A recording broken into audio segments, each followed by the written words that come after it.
Basic Statistics in R is an episode of the Degrees of Freedom Project, videos on chemical and thermal principles.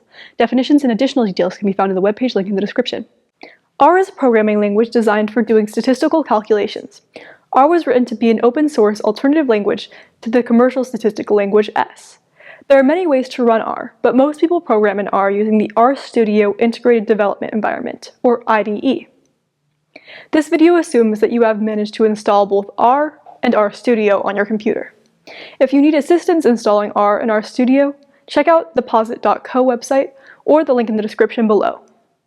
R and RStudio are very powerful and deep. We can only scratch the surface of what you can do. There are lots of online resources to get you further with R. We'll be working in the main window of the RStudio IDE. We will open the RStudio IDE by clicking or double-clicking the RStudio icon. Once the interface opens, you will see 4 windows.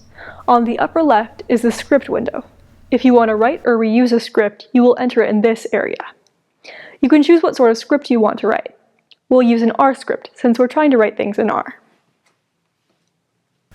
The workspace/environment window is in the upper right. This is where you will see variables and values. The Files, Plots, Packages, Help window is in the lower right. This is where you will see your plots, among other things. The command window or console is in the lower left of the screen. It has a less than sign for the prompt. This is where you will enter commands directly if you want to execute them without saving them as a script. We'll start by using this method, and then later we'll edit and run an existing script. We'll begin by entering 3 comments and hitting return after each one. A comment begins with a hashtag or pound sign. The set of comments says that to print out values, either enter the variable name after calculating and hit return, for example, less than data, or use the print function, for example, print, parentheses, data.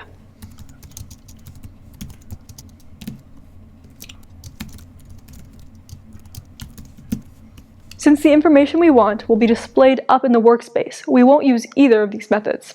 First, we'll enter our data. The assignment statement in R is less than hyphen forming a left arrow. We'll make a vector of our data by using the combine operator, the letter C, and the parentheses and commas. We enter data. The name can be whatever we want. We then assign a value to it with less than, hyphen, and enter C. 5, 7, 4, 6, 4, 6, 5, 7, 5, 6, and hit return. The variable and the values will appear in the environment window in the upper right. We'll then enter the confidence level for our calculation. The confidence level is 1 minus the P level. We've chosen conflev for the name.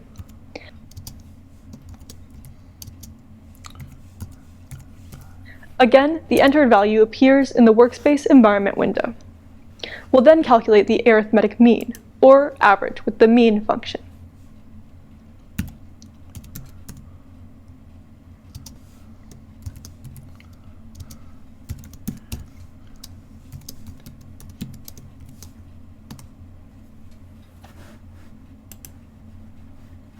We'll then calculate the sample standard deviation with the SD function.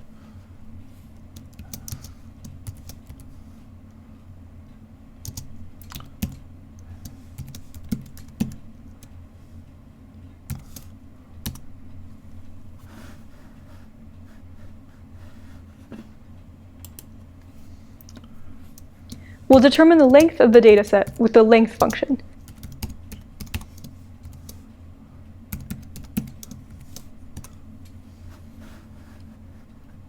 Then the estimated standard error as the standard deviation divided by the square root of the length.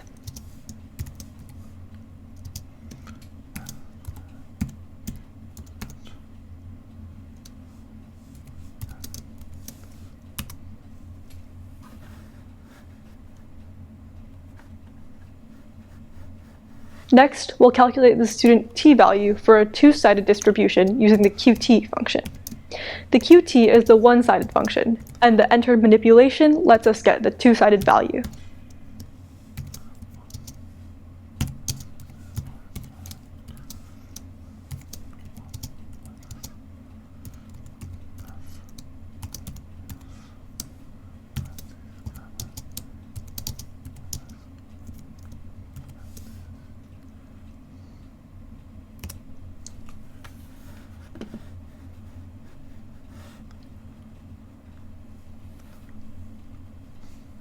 Finally, we'll calculate 1/2 of the confidence interval, or the lambda value, as t times the estimated standard error.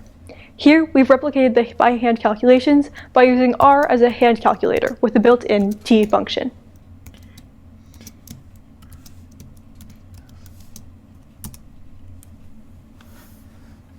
Next, we'll use an existing script to do the same calculation, but in addition, we'll display a histogram of the data, fit a normal distribution to the data, and display lines for the mean plus a standard deviation, the mean minus a standard deviation, and the lines bounding the confidence interval. We'll click on the script entitled basicstat.r. We could have also opened it from the disk. The file is rather long when compared with the console input, mainly from adding the plotting steps. To avoid confusing variables and values with a console run, we will erase the environmental variables by clicking on the little broom and then clicking Yes to erase the objects. Let's scroll through the file to get a feeling for the length. There are quite a few comments in it to try and explain the code.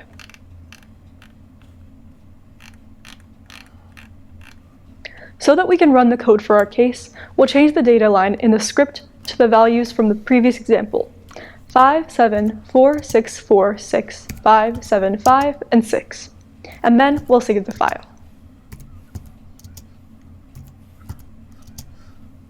You can run the script one line at a time.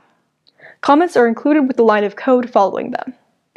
Click on the desired line of code, in this case the comments, and then either click on the run icon or type command return on Mac or control return on Windows or Linux. The selected code will run in the console window, and any results or generated objects will appear in the environment window.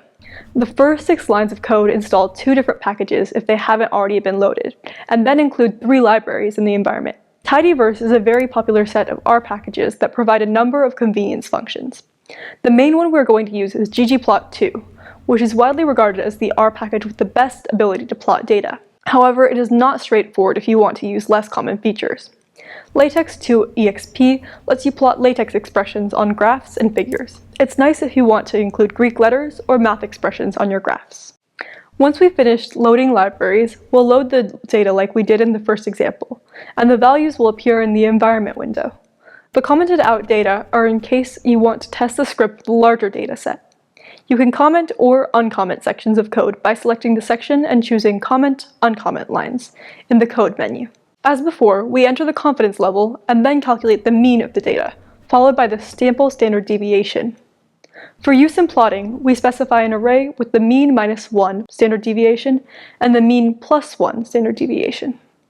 We then calculate the length of the data array and the estimated standard error. Next, we calculate the student two-sided t value as before, followed by lambda, or 1/2 of our confidence interval. As an aid in plotting, we then calculate an array of the actual confidence interval. Everything from here on out is plotting the results. R likes to plot data arranged in data frames or groups of vectors. So we create a data frame of our data. Then we set the range of values we want to have in our histogram, and normal curve as being the mean plus and minus 3 standard deviations, which covers 99.87% of the expected data results. We then create a plot named PLT, not very original, I know, by telling ggplot, notice there is no 2 at the end, which data frame to use, data.df, which part of the data frame to use for the x values, data, to generate a histogram with at least 6 bins, and to add a density plot. We then tell ggplot that we want the density to plot to be a normal curve in red, and add vertical lines for the mean plus and minus the standard deviation, and the mean plus and minus lambda.